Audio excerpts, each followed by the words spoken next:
August 29, 2017, the latest Cayenne makes its international debut on the roof of the Porsche Museum. This is the third generation of the sporty off-road vehicle known in-house as the E3. Dr. Wolfgang Porsche, the entire managing board and the team responsible for creating the Cayenne are meeting the world press. SUVs are successful everywhere in the world, whether you look at China, at Europe or at North America.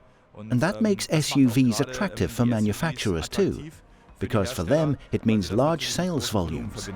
In 2019, Porsche sells more than 90,000 units worldwide. The 1 millionth Cayenne is built in the autumn of 2020. For almost 2 decades, the characteristic performance of a Porsche combined with the impressive off-road handling and high everyday usability have aroused a strong sense of desire. In the early 1990s, Porsche's very existence was in jeopardy. 1992 was the worst year in company history. Only 15,000 cars were built, so it concentrated all its efforts on the 911 and the Boxster. The strategy of using the same parts for the Boxster and the 911. The Boxster was launched in 1996 and the 996 generation of the 911 in 1997 restored success to Zuffenhausen. And still riding this wave, the company started thinking about a third product line for Porsche. They were looking for a sporty, all-terrain, multi-purpose vehicle. In a project named Colorado, they came up with what later came to be known as the Cayenne.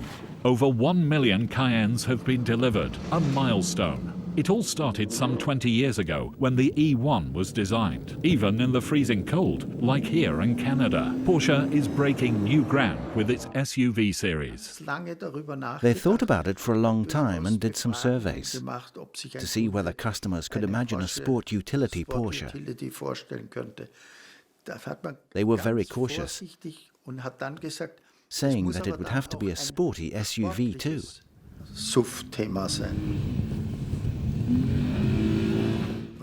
And I think that's very important. It's in our DNA.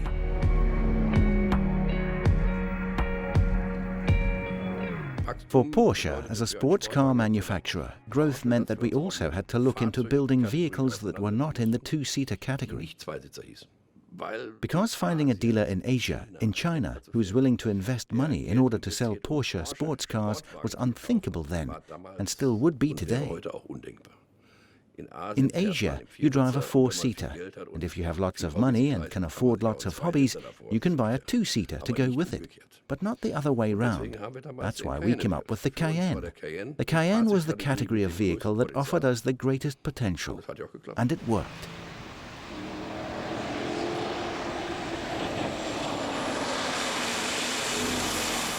The Cayenne was developed in cooperation with Volkswagen under Porsche's leadership. That allowed risks to be reduced, while at the same time pursuing the goal of launching a distinctive model, different from Volkswagen's models and with its own generation of engines. Work initially started at the development center in Weissach, of course. But Weissach didn't have the necessary capacity, so they looked for and found a suitable location in Hemmingen, halfway between Zuffenhausen and Weissach. They rented 3,800 square meters and started a small secret project there. Once you had found the gates and passed through them, it was like a think tank for this third product line. 2010, test driving the E2 in the desert. By then, the Cayenne is already Porsche's bestseller. The Cayenne has on-road and off-road capabilities. But being able to move around in it like this in dunes, on sand, that was a completely new experience. For me too. Something you have to experience for yourself. You drive into the sand, lower the air pressure down to 1 bar, and then go surfing through the dunes, using just one hand. It's incredibly fun, a real pleasure. The car's capabilities in this respect are tremendous.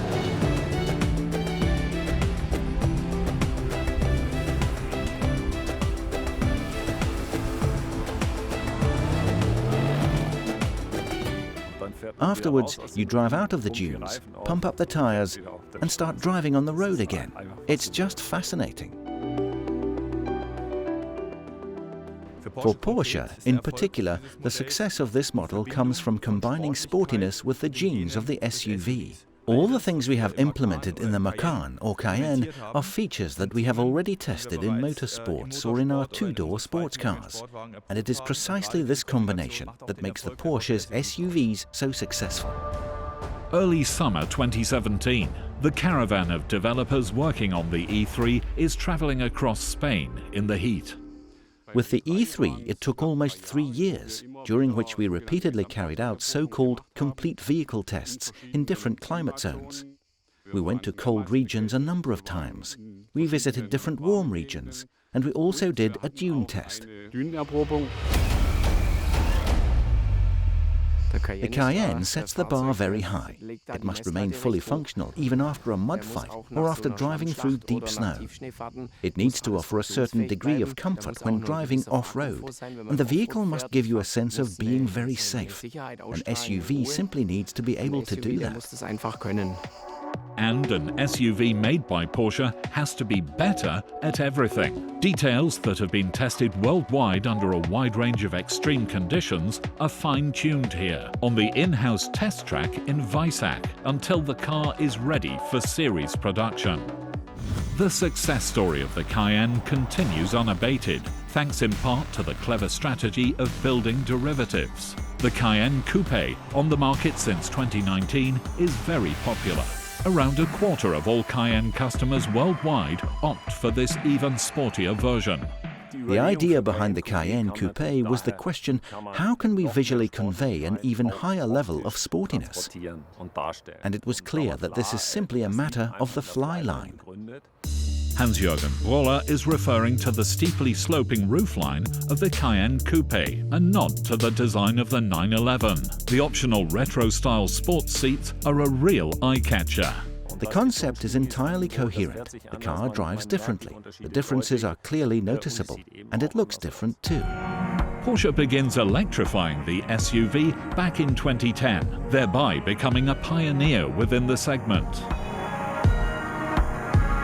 We were concerned about the high fuel consumption of SUVs. First, we introduced direct fuel injection, which led to greater efficiency. And then in the next generation, we introduced lightweight construction and hybridization. These were very clear steps, implementing the must-haves. We were the first to produce a hybrid.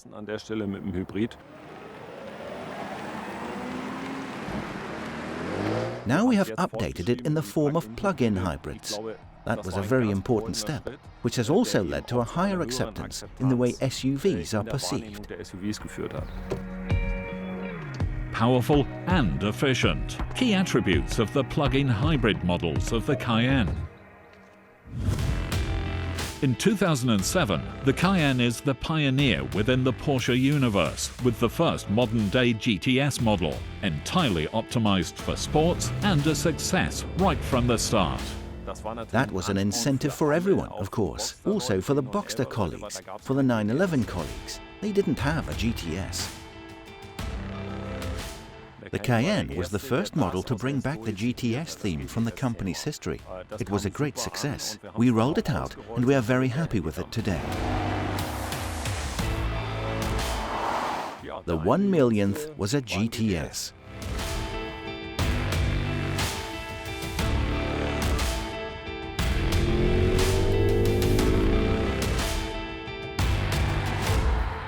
How did we get here? By continuously enhancing the product, by developing it with our customers in mind, also by coming up with suitable derivatives that appealed to customers, and by taking the right steps in terms of the technology. All this contributed to the developments we have seen in the number of units built. Without this, it couldn't have happened, because our growth was disproportionately high compared with the SUV segment as a whole. The Cayenne has cracked the 1 million mark. No other SUV achieves this perfect balance between the characteristic performance of a Porsche, impressive off-road handling, and everyday suitability.